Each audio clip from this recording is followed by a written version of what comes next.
Organisational culture has been identified as the single most important aspect of any business, and when shaped well, it's a company's single most powerful advantage. Historically, there's been very few factors that contribute more to business success than culture. As a concept, culture is extraordinarily difficult to explain and even more difficult to shift and change. And this is partly because culture is a compound phenomenon. It's made up of a vast number of contributing elements, most independent of one another. Culture is also organic by nature, meaning it's perpetually changing depending on the forces acting upon it. The state of health of an organisation's culture is a direct indication of that organisation's ability to perform, both from a human capital perspective and also in terms of delivering on business strategy. In short, culture drives employee engagement and it encourages particular behaviour and ways of working that contribute to or hinder performance. Culture has many dimensions, including practices, signs, symbols, norms, rituals, behaviour, communication, ceremonies, beliefs, and values. And in terms of impact, each are weighted very differently. Simply put, organisational culture can be described as the patterns of thinking and behaving that are recognised and espoused.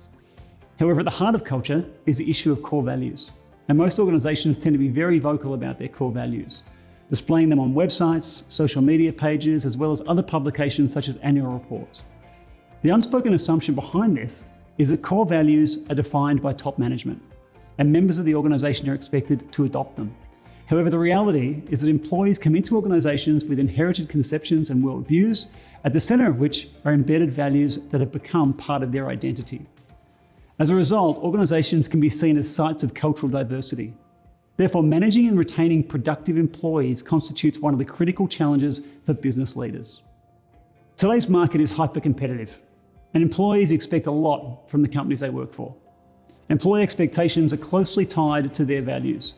When employers deliver on these expectations, they see more loyal and productive employees, which in turn improves business outcomes and propels company growth.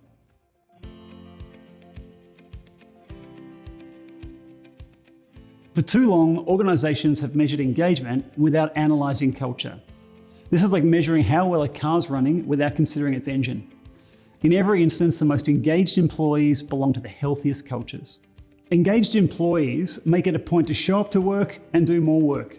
Highly engaged business units realise a 30 to 50% reduction in absenteeism and a 15 to 20% increase in productivity. Engaged workers are also more likely to stay with their employers. In high turnover organisations like call centres, highly engaged business units achieve 24% less turnover. In low turnover organisations, the gains are even more dramatic, with highly engaged business units achieving 59% less turnover. In 2006, when Peter Drucker said culture eats strategy for breakfast, he didn't mean that strategy wasn't important. Rather, it's never enough to solely drive organisational success. Of course, a good strategy is the key to successful implementation of a vision. But a strategy itself can't push any organisation to achieve tremendous growth and success. What gives life to that strategy are its people and the way they work or the way they don't work together. Regardless of how solid a business strategy is, it cannot be successful without buy-in and backup from its people.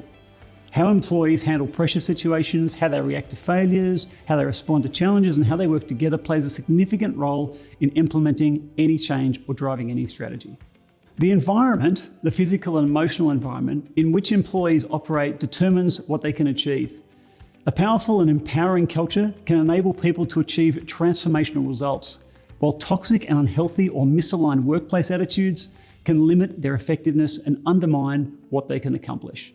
As Louis Gerstner, the former CEO of IBM, eloquently stated in his book, Who Says Elephants Can't Dance, culture is not merely one aspect of an organisation's success, it's the very foundation upon which everything else is built. Gerstner came to understand that an organisation's true strength lies in the collective capacity of its people to create value. The culture of any workplace can be discerned quickly, sometimes within mere hours of immersion. It becomes apparent what behaviours and attitudes are encouraged, discouraged, rewarded, or punished. Is it a culture that celebrates individual achievement or emphasises the importance of teamwork? Does it foster a spirit of innovation and risk-taking, or does it prioritise consensus building and stability? These cultural nuances shape the way employees approach their work. It shapes the way they interact with one another and respond to the challenges they face. A culture that aligns with an organisation's values and strategic objectives can be a powerful catalyst for success, while a misaligned culture can hinder performance and limit potential of the workforce. In general terms, culture is how people work together in line with an agreed strategy to achieve certain outcomes and objectives. It's the covert and overt expectations and assumptions associated with being part of a team, group, tribe, department, or company. Within this definition is a wide range of considerations and contingencies. Shaping and fostering culture is incredibly difficult because it involves multiple and often many people, all of which have their own different needs, conditioning, assumptions, and ways of being. In general, culture has been undervalued and taken for granted since the dawn of the Industrial Revolution. Now, in the true digital age, the importance of culture is finally being recognised as the primary enabler of business strategy and ultimately success.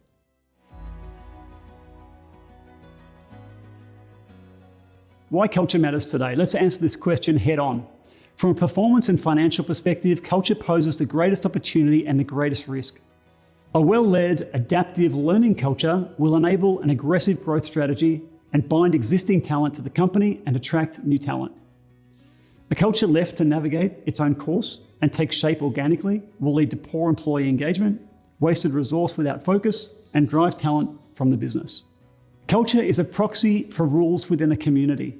Whilst we don't suggest this as a definition, it serves to help illustrate the importance of leadership and in particular, cultural leadership. Let's take, for example, a pride of Lions. The pride is the community and the rules regarding how they live is their culture. Lion prides are one of the most obvious examples of cultural leadership. Every member of the pride looks to the sole alpha lion for behavioural cues and signals, which are indications of what is and isn't accepted. This is the case for much of the animal kingdom, and while corporate culture is much more complex and sophisticated, commercial hierarchy, even flatter structures, emulate this cultural dynamic. Employees look to their leaders for key cultural signals, how to behave, in order to survive and succeed. Typically, many leadership signals are received and perceived subconsciously. Every minute leadership action, decision and behaviour sends a clear signal to employees. And with this cultural lever being the most influential, it's critical that leaders become intimately aware of their own style and behaviours, automatic and deliberate. Using another animal kingdom example, cultures that are less harmonious generally show less respect and care for one another and work against governance and unity. Domestic and stray cat culture, for instance, has no real leader. Each member is an independent and will work together if necessary, but are quite content on their own.